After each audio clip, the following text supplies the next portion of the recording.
Francia. Vamos a conversar con nuestro tradicional analista que nos va a contar por qué este furor tras la elección de Macron, si más bien está esto internalizado por los mercados, por lo menos decía Goldman Sachs el fin de semana. Buenos días, Gonzalo. Muy buenos días.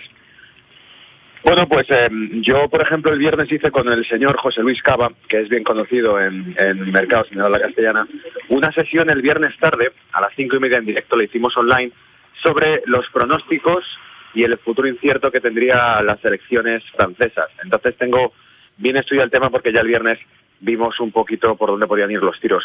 La cuestión sería, y les estaba escuchando ahora la reflexión del tema político, yo creo que totalmente de acuerdo con lo que iban diciendo ustedes. Hay una clave de las combinaciones que preveíamos, es decir, esa matriz que muchos bancos hicieron y muchos estrategas planteaban entre los posibles 4 candidatos. Le Pen era el que prácticamente se entendía que podía estar en la ecuación. De los posibles resultados, este ha sido el mejor, porque Macron, no hay que olvidar que es el candidato de Europa. Es el candidato que va a continuar con Europa. El Partido Socialista estaba descartado, por eso eran 4 candidatos, porque se entendía que la caída que ha tenido la popularidad de Hollande y el Partido Socialista no le llevaba hacia ningún punto estratégico para tenerlo en cuenta. Por lo tanto, el panorama más negativo podía ser Mélenchon con Le Pen, porque eran ambos rupturistas con la agenda económica que lleva Francia, y era lo que preocupaba. Por eso lo que ustedes decían ahora, no podía estar más de acuerdo, se llegan a tocar en los extremos, efectivamente. Los dos incluso proponían un referéndum para, en el caso de Mélenchon, renegociar las relaciones con la Unión Europea, y en el caso de Le Pen abiertamente para dejar la Unión Europea y abandonar el euro. El mercado yo creo que sí descontaba el viernes descontaba que no había demasiado miedo, porque no había correcciones fuertes antes de las elecciones. Pero lo que no descontaba era la euforia que se ha abierto hoy. Anoche, por ejemplo, yo seguía los resultados electorales de la votación mirando el gráfico del euro-dólar y del euro-libra. Y era muy curioso ver cómo, antes de que saliese, había diferentes canales, Euronews y otros tantos 20 minutos que iban publicando minuto a minuto en directo, cada como tweet de cada nuevo recuento de votación. Antes de que dijesen, por ejemplo, que Le Pen estaba superando, habiendo hecho un escrutinio de más del 30%, a Macron, en aquel momento, le superaba a lo mejor por un 2 o un 4%, automáticamente veíamos como el eurodólar se estaba desplomando segundos antes.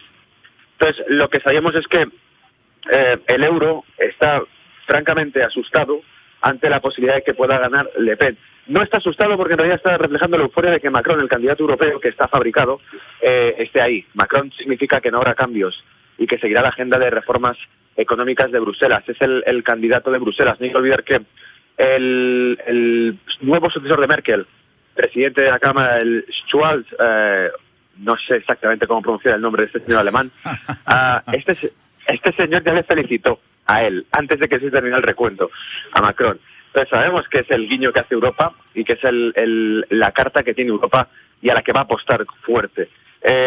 A nivel mediático, a todos los niveles, incluso 2 errores que comenté que ocurrieron antes de la propia votación de la primera ronda francesa, que no hay que olvidar que el verdadero combate empieza ahora. Antes de la primera ronda francesa se cometieron un error que el Ministerio de Interior francés dijo que no iba a trabajar en él ni que iba a resolver de momento hasta que no pasase las elecciones, que era el envío por error de 2 papeletas de votación a cada ciudadano que reside en el extranjero. Se estima 500.000 aproximadamente de franceses viviendo fuera. Se estima que ese 500.000 de franceses no son o no están dentro de la línea objetivo del votante de Le Pen, que el discurso de Le Pen es un discurso internista, un discurso enfocado a los problemas que tiene sociales a nivel interno Francia, a la creación de empleo, al proteccionismo, a la inmigración. Por lo tanto, el francés que reside fuera no tiene ese tipo de problemas. Y creo que entonces esos 500.000 de franceses que residen fuera, muy probablemente su voto no se lo destinen a Le Pen y han recibido doble papeleta. Así que hablamos de que 500.000 se convierten en 1.000.000 de franceses, 1.000.000 de votos más, que perjudicarían obviamente a Le Pen frente a cualquier candidato.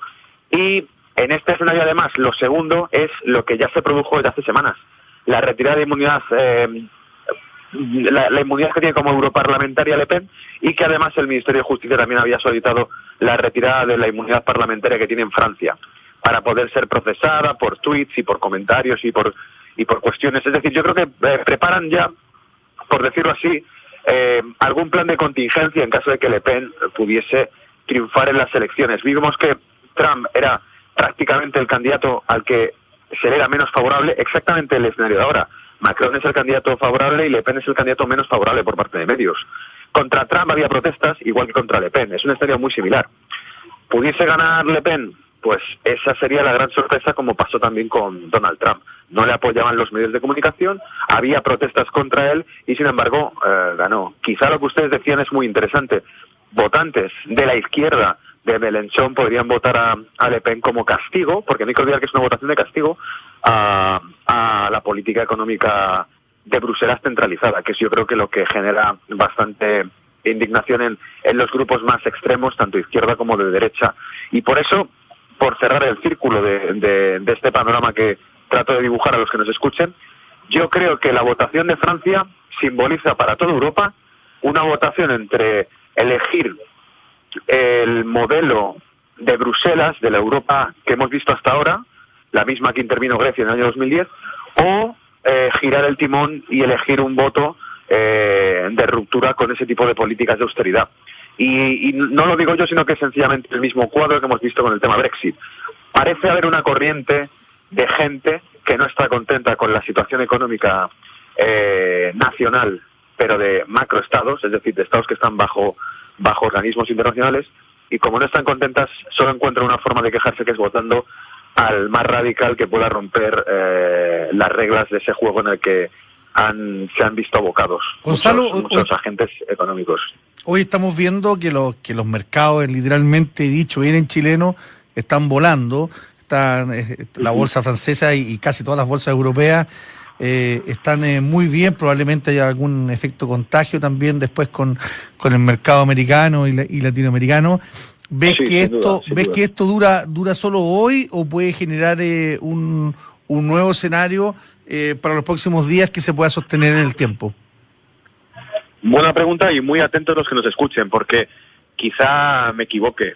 Yo creo que lo que tenemos puesto hoy es un anzuelo clarísimo para la toma de posiciones bajistas. No hay que olvidar que se han lanzado los mercados europeos a por máximos sin superarlos. En el caso del DAX alemán abierto con un gap fortísimo, alcista. Los mercados abiertos muy fuertes, muy optimistas. A la primera de cambio, cualquier cambio en el guión hará una corrección fuerte.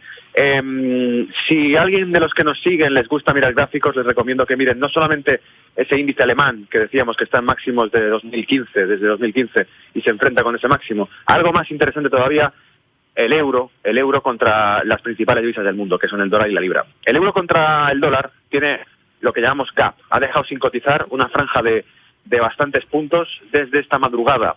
En los mercados decimos que cuando se produce ese tipo de huecos hay magnetismo, el precio tiene que volver hacia atrás para poder corregirlos. Y creo que eso, en estos casos, está clarísimo, es campo abonado para una corrección del euro. Contra la libra es exactamente el mismo guión, pero si me apura, además, contra la libra cumple una figura muy bajista que lleva semanas cociéndose a fuego lento en el euro contra la libra.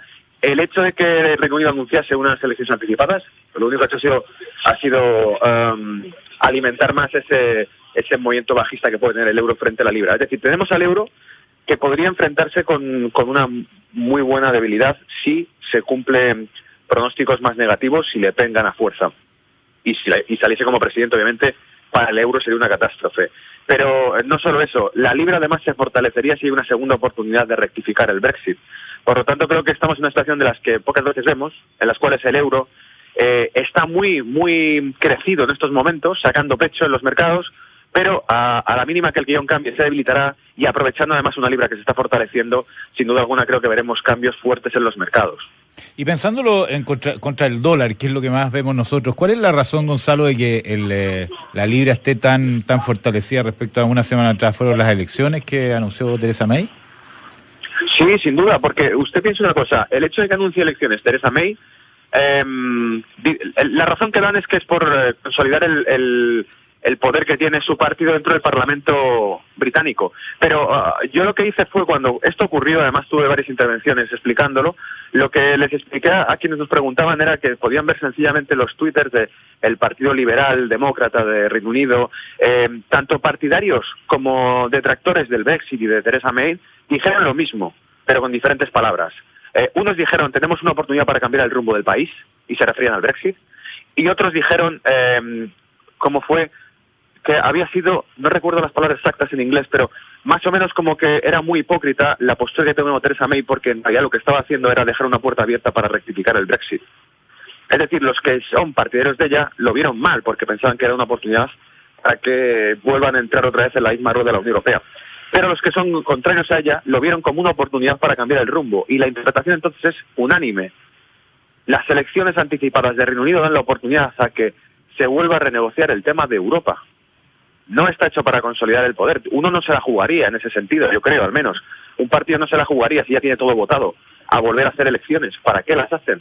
Quizá para poder renegociar ese tipo de cuestiones que sin duda alguna han fortalecido a la libra. Y han bajado el índice británico y la bolsa británica. Como del mismo modo que cuando se cayó la libra, la bolsa británica se destapó, o sea, empezó a subir muchísimo durante los últimos meses, gracias a la caída de la libra, porque es un abaratamiento de todos los activos críticos en libras. Perfecto. Hicieron rebajas. Ok, Gonzalo Cañete, muchísimas gracias por esta conversación. Monitorearemos lo que ocurre en adelante respecto a este tema. Un abrazo, Gonzalo. Un abrazo, chao.